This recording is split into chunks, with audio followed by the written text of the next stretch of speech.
Wallace Corporation presents Nexus 9 model, Love.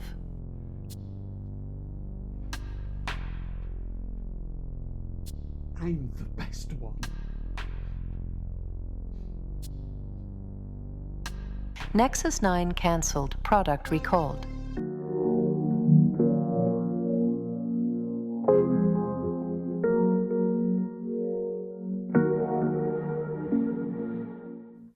Hello, welcome to the Talentless Maker. First off, let me issue a sincere apology to Denis Villeneuve and Sylvia Hoyt for that cold introduction. It wasn't necessary. And if you've been affected by anything in that cold open, please read the number below right now.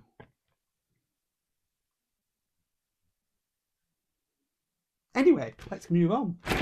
So today's build is, as you may have gathered from that cold introduction, Love's Blaster from Blade Runner 2049. This is the second one in my Blade Runner trilogy, with the Deckard's PKD coming up soon. I'm doing these builds back to back, so that's exciting. So this is going to be good. Love's Blaster has been described as a billionaire's gun, so it has to have an immaculate finish. So that's going to be something I'm going to find challenging for me. I'm usually the down and dirty stuff and all the weathering, so that should be good. Got all the paints ready and everything, of course, as usual. I got my bag of parts, so let's get to it.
Everything's painted.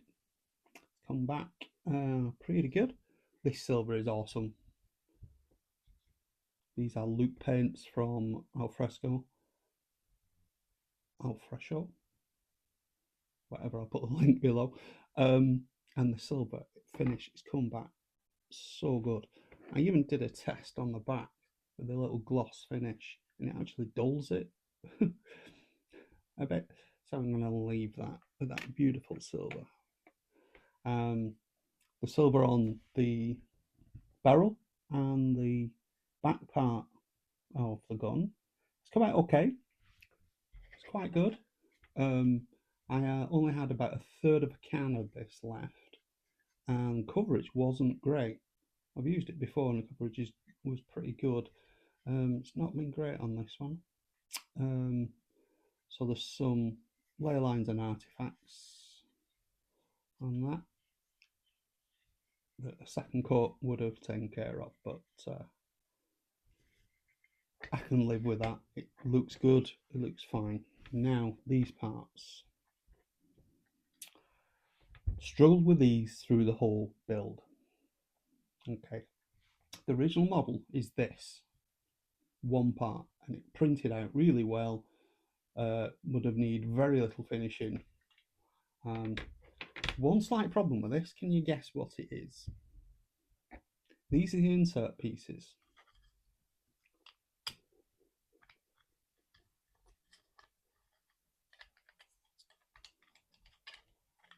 How do we get them in? And they press fit into this part here. So they'll actually press fit here. So I looked at some of the people who've done them before, and what they've done is sliced part down the centre, usually sawed it or cut it in some way. I don't have the means to do that, so I went into the model and just sliced it in the slicer. And that came out with varying results. When I printed it in this orientation, it missed a layer repeatedly on every single slice, resliced it all the time. I repaired the model in third-party applications. It just wasn't for doing anything. So it was no luck. So I did 3 prints. Finally ended up having to print it in this orientation, which is okay, but it meant that there was all loads of layer artifacts here that I had to smooth out, and also the bottom wasn't level. This is an important part. So I sanded the bottom level. Now there's only 3 parts of this that connect. So it's here, across the top, across the back. Only those 3 parts. Pretty easy, yeah? Especially when you're sanding level. Yeah, it didn't work. Let me show you. So these will fit on the back here. That. And that. And they fit pretty well at the back. You look at the top, there's a massive gap. Yes, I sanded it at an angle. Talentless to the last. There we go. Look at that. Look at that beautiful gap there. Look at it. Awesome. And also it's got butt cheeks here that I don't really like. Yeah, so that happened. Yeah, I'm going to go with it. I'm going to assemble a model with this. I can and will reprint these. They're only going to be attached mechanically with a couple of M3 screws, I think. So yeah, I'm gonna revisit this and redo this part. I've just run out of time on this build, and I'm at the final assembly, and I've just no time to fix it. I will revisit and fix it at a later day, and I'll come back. But I can assemble it with these parts, so you'll get to see what it looks like. Yeah, so that's good. Just want to point out this beautiful silver here on top of this silver here. Look at that contrast. Look at that. Look how good that looks. Almost looks like a real thing. Also printed a stand. Did some loop paints. This paint is heavy on the pigment, So if you do a heavy spray on it, you get a texture. And this is deliberate, by the way. And the texture looks great. And it leaves something that looks like a rock or some sort of monolithic thing. So I'm going to dry brush this with gold, give it a clear coat, semi-gloss, I think, semi-gloss clear coat, maybe. And that's going to be the stand, and that's going to be look good. As I said before, this gun, Love's gun, is meant to be a billionaire's weapon. So I'll do something a little extravagant for the base, for the stand. On these, so there's going to be accent parts in silver on here, and in the center of this I'm going to pour some UV resin into the gap to create like a, I think it's actually a light in the actual prop gun, but I'm not going to put lights on this. Maybe in a future iteration of this I will, but not on this one. But I want the red, clear red thing, and once hit these with the same silver I've done on that, and that's going to look pretty good. I don't think I'll get around to assembly today, but I might do, you never know. If not, it'll take you in a couple of days. So let's get to finishing and accenting. Nice.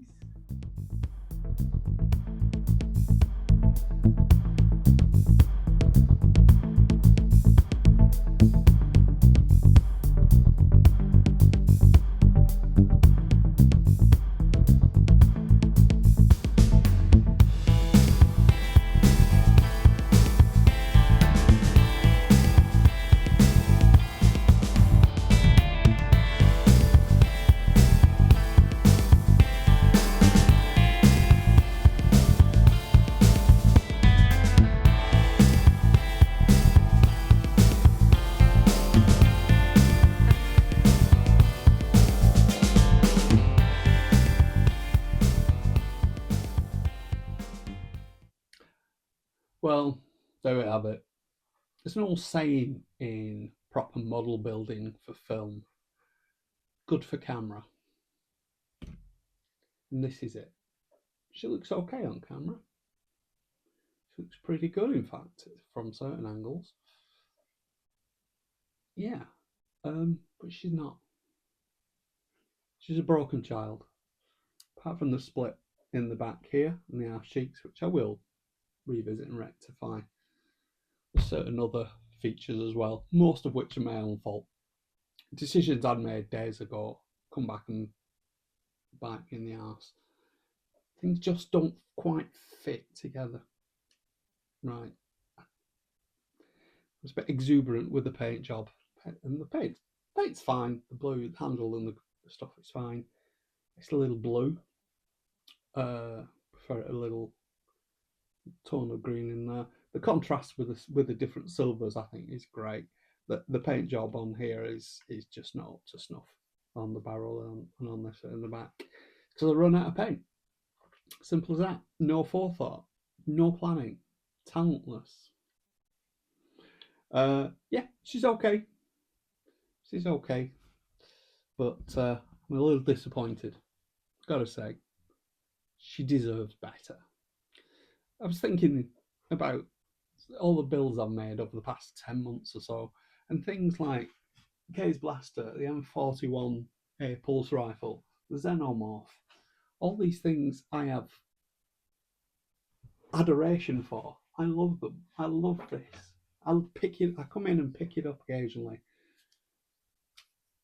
I just love it, and I think I did a really good job on it. And you're probably thinking, yeah, they go together, and they do. But this is so much better than this in so many different ways.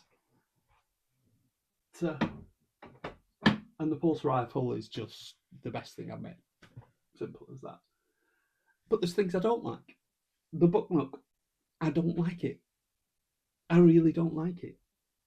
It's not as good as it should have been. The electrics don't work. I can't even turn it on anymore. the DeLorean, although I appreciate it's come out really well and it's a good model, fought me all the way. I just don't love it like I love these. Why? I don't know. I don't hate this, but I don't love it. It's somewhere halfway. If I fix this part and this, or maybe do it all from scratch, maybe I will fall in love with it. It's a prop I've admired since I saw it. And now I don't admire this.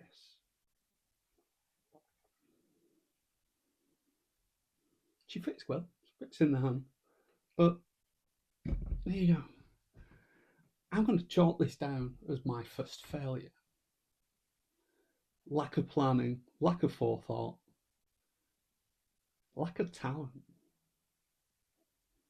My next build is something I've been building up to all year. It's Deckard's PKD. That deserves a lot.